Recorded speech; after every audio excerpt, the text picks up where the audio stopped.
Well, for the latest, we'll cross now to our correspondent in Moscow, Nick Holdsworth. Nick, so there was no major breakthrough yesterday, but there are still some signs of progress. What exactly was achieved in Monday's meeting between Vladimir Putin and Emmanuel Macron?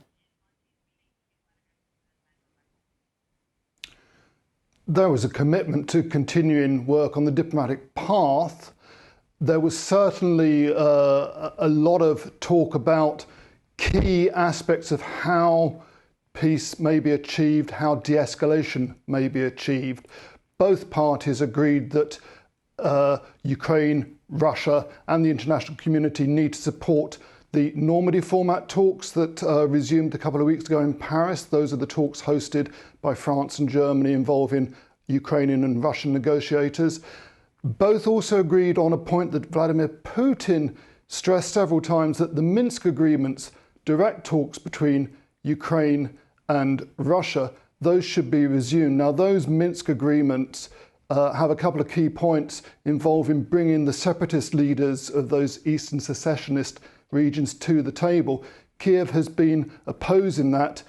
That's something which Putin says has to happen. You have to bring them in, whether you like it or not. They're part of the solution.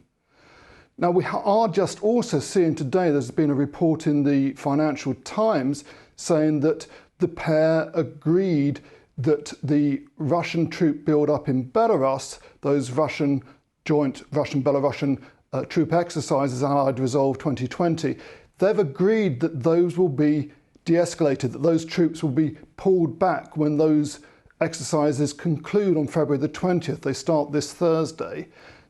Apparently, according to unofficial sources in the Financial Times, that deal is awaiting approval from the White House. Now, that wasn't obviously announced at the press conference last night, but that could be one of those concrete steps, because what we saw last night was a lot of good words, a commitment to continuing the diplomatic path, but no actual concrete signs. If that report in the FT is correct, and those Russian-Belarusian troop manoeuvres are pulled back at the end of them, February the 20th, then that would be a very definite, concrete step towards the de-escalation that Emmanuel Macron stressed so many times during that meeting, that 5-hour-long meeting yesterday between the two presidents. So, Nick, as we await for confirmation or a lack thereof of the possibility of that concrete step, where does the standoff go from here in the meantime?